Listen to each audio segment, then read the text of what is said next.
Part 5, Section 2, The Mass Media. Let me begin by quoting Malcolm X. The media is the most powerful entity on earth. They have the power to make the innocent guilty and to make the guilty innocent. And that's power, because they control the minds of the masses.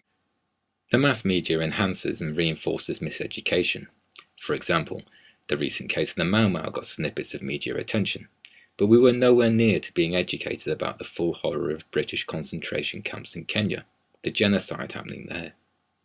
Adolf Hitler, he's stock material when the West wants to talk about atrocities. King Leopold of Belgium, well, he's pretty much unknown. Let's take a look at the different ways in which the media does racism as white supremacy. The media gave us plenty of detail on the Hutu and Tutsi conflict, but nothing regarding the role of the West in pushing a stable class situation into war, and then standing aside. Aaron Huey seems to be familiar with this, hence he says, "The last chapter in any successful genocide is the one in which the oppressor can remove their hands and say, 'My God, what are these people doing to themselves? They're killing each other. They're killing themselves while we watch them die.'" The media monopolizes the definition of racism, making it hard to connect to the reality with its subtleties and nuances. For example, giving thinly veiled extremists, like the EDL, airtime on panel shows, or simply using them to present the overt, self-aware end of the spectrum. They're a distraction, a scapegoat even, preventing us from realizing the institutional, ubiquitous, covert racism that's responsible for the stats we've seen in Part 1 and the miseducation we've just looked at. The argument on overt racism has been won. Justice is required. But with institutional racism in the police force and judicial system, what hope do we have? Another method emerges in audience participation and interviews. Serious discussions are often derailed by invalidations, logical fallacies, projection, denial, and so on. Some examples follow. Anti-racists, victims, and survivors will often face accusations of oversimplifying, overthinking, exaggeration, stirring up trouble, being anti-British. It's pretty obvious victim blaming when you know what to look for. And what happens when emotion enters the studio? There's a common tendency among white people to interpret any sign of emotion among minoritized people as weakness and irrational, even when faced with eugenicist assertions. This soon leads to white callers invalidating their opinions. By contrast, if white people show emotion when faced with charges of racism, they are seen by other white people as sincere. The stronger the display, the more convincing they become. So says David Gilbourne. Einstein's diverse utterances remain powerful currency to this day. He was outspoken about racism. Did you know? Einstein's position on racism was, and still is, ignored by the mass media. Censorship in effect. So what did Einstein have to say on racism? Here's some content pulled from a speech that Einstein gave in 1946 to Lincoln University. He said, "Racism is America's greatest disease. Racism is a disease of white people. And there's a somber point in the social outlook of Americans.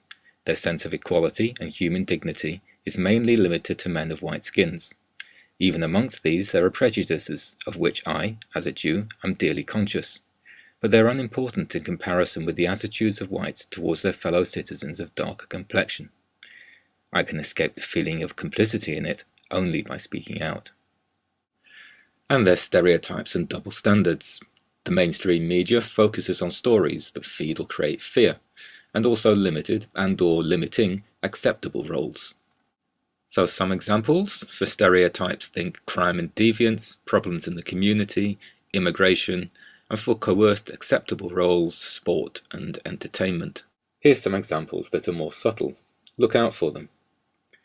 Casting doubt on BMEs by using inverted commas or quotation marks, as in distraught parent with distraught in quotes, or using words to imply doubt in the same way, for example, alleged victim.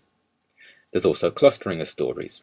For example, a story about using affirmative action to tackle unemployment placed next to a story of a crime committed by a BME person, or next to an illegal immigration story. And how about powerful associations? The Woolwich stabbing got saturation coverage. The word terrorism was always associated with it. That's example and repetition. A week earlier, Mohammed Salim was stabbed to death outside a mosque in Birmingham by a white man. Did you know? You had to read a lot of papers before you'd find it. and then it was far from the front page.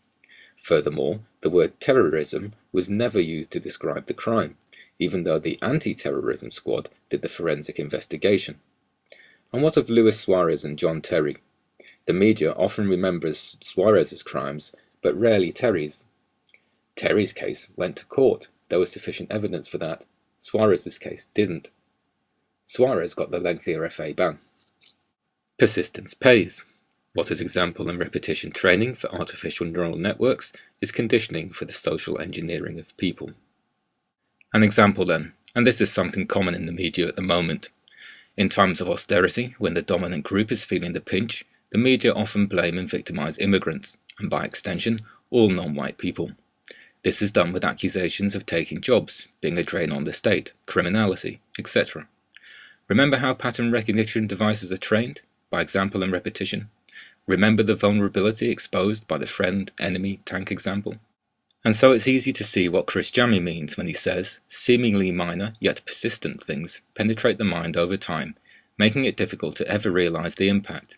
Hence, the most dangerous forms of corruption are those that are subtle and below the radar. Malcolm X was also aware of it. This isn't the same quote that I read before. If you're not careful, the newspapers will have you hating the people who are being oppressed and loving the people who are doing the oppressing. And then there's misleading remedies. In part 1, I talked about the Gifted and Talented initiative and mentioned colorblindness and that I'd return to it. This is when I return to it. It's time for a metaphor. The scenario is a marathon. At the lineup, some runners are forced to put stones in their shoes. The gun goes, and off they go. Partway through the race, the stones are removed. But the race continues, with no other remedial changes. Organisers claim that the final result is fair, but it's clearly dishonest. It's clearly willful ignorance. Colorblindness is just like this example. For one thing, it ignores intergenerational advantages for white people and the corresponding disadvantages for others. Imagine that the race was a relay. Some of the first leg runners are given the stone in the shoe treatment. The effect ripples through each following runner in each team, and it shows at the finish line. Advantages and disadvantages continue to accumulate. Colorblindness is a fanciful superhero power anyway, and if you don't believe me, then try the online self-test that you can see on your screen now. Colorblindness persuades white people that they are not part of the problem, and so need change nothing. It's another brand of racism, and the media loves to push it. And let's be honest here, colonialism was not a stone in a shoe, and neither is neocolonialism. They're more like millstones around the neck. Double standards are a big enough problem in themselves, but when they're mixed up with conditioning and silence, then they become even more of a menace. The case around Mark Duggan is a good example. The many police statements and retractions around the gun issue are farcical, especially those about Duggan shooting at and hitting an officer. This was later pulled because the bullet in question was found to have come from a police weapon. You'd know if you were hit, regardless of if you were wearing a vest. If a black person behaved in this way, they'd be called an unreliable witness, incompetent, or simply a barefaced liar. And what about the recent cases of the Roma being persecuted by having their children taken from them? The story went global, but not when the children were returned. What I saw was guilty until proven innocent. Where are all the white people who've had their non-white children snatched by the authorities because the analysis of the ignorant is sufficient to stimulate bigoted interventions? And then there's the case of Woolwich and Birmingham. I've already dealt with this, but a reminder is fitting. Somewhere deep inside, we know the value of a free press is in its capacity as a checks and balances tool. But where on earth is the media commentary on these blatant double standards? There's also cultural racism, which is about association and generalization. Some of the media's coverage of certain countries or peoples is repeated so often that they form strong and instant one-dimensional associations. What's your thoughts? Somalia, Rwanda, Sudan, Ethiopia, Zimbabwe, Libya. Race itself need never be mentioned. We join the dots to paint a picture of barbarism, helplessness, and ineptitude for an entire continent or race. Let's remember some people here. Patrice Lumumba, Prime Minister of the Democratic Republic of Congo. Thomas Sankara, President of Burkina Faso. Kwame Nkrumah, President of Ghana. And Nelson Mandela, described by Margaret Thatcher as that grubby little terrorist. All of these people were utterly misrepresented in the Western media. Sometimes misrepresentation isn't required. You can just ignore a story. And then there's the big story of now, AFRICOM. The mass media isn't reporting on AFRICOM. That's how the USA, NATO, and the IMF are working together militarily in African nations. It's all about resources, neocolonialism. Conservative estimates like John Pilger say 35 African nations are being invaded. Others put the figure as high as 49. Another Chris Jamy quote: "When we think we're automatically entitled to something, that's when we start walking all over others to get it." The mass media also does cultural aggression, sometimes by the carrot, sometimes by the stick. For example then, some media stories hide aggression in what initially appears to be a positive story, e.g. immigrants and BMEs getting approval for blending in with the dominant culture. Scratch the surface though, and it's still pressure to drop their culture, drop their heritage, etc. Pressure by the carrot rather than the stick is still pressure. It's still cultural aggression. It's still racism as white supremacy. I've been pretty focused on the so-called factual media, but let's have a quick look at fiction and the relentless stereotyping therein. For example then, the portrayal of non-white characters in Hollywood films. Black characters are consistently baddies. They die early, they're there for the body count, or they die nobly saving white characters. All Arnold Schwarzenegger films do this. This website lists tens of Hollywood films going back decades with analysis of black characters and their roles.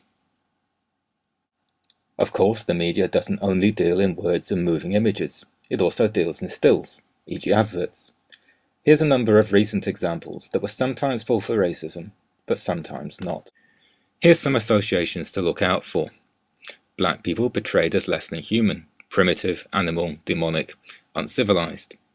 White people as superior, with black people's subservience, worship, or subordination.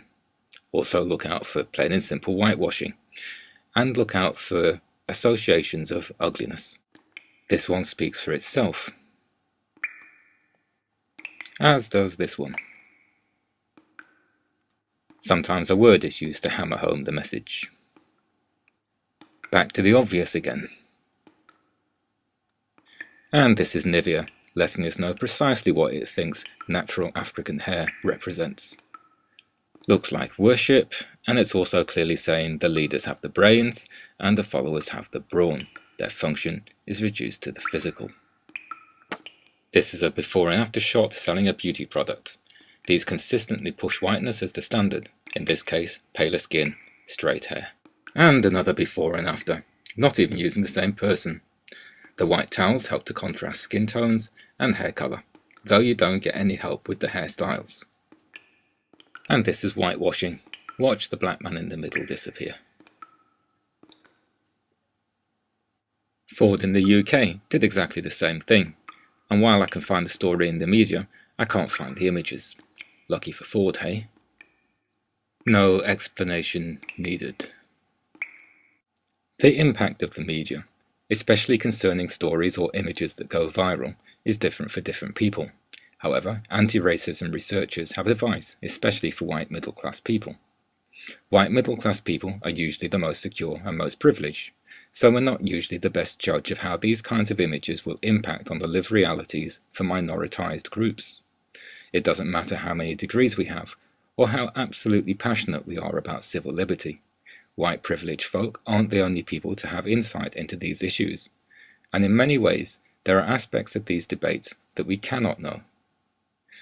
We have to listen to other people and their experiences if we're serious. Let's wrap up this part, the role of miseducation and the mass media. Education hides and/or whitewashes history, in the process stereotyping.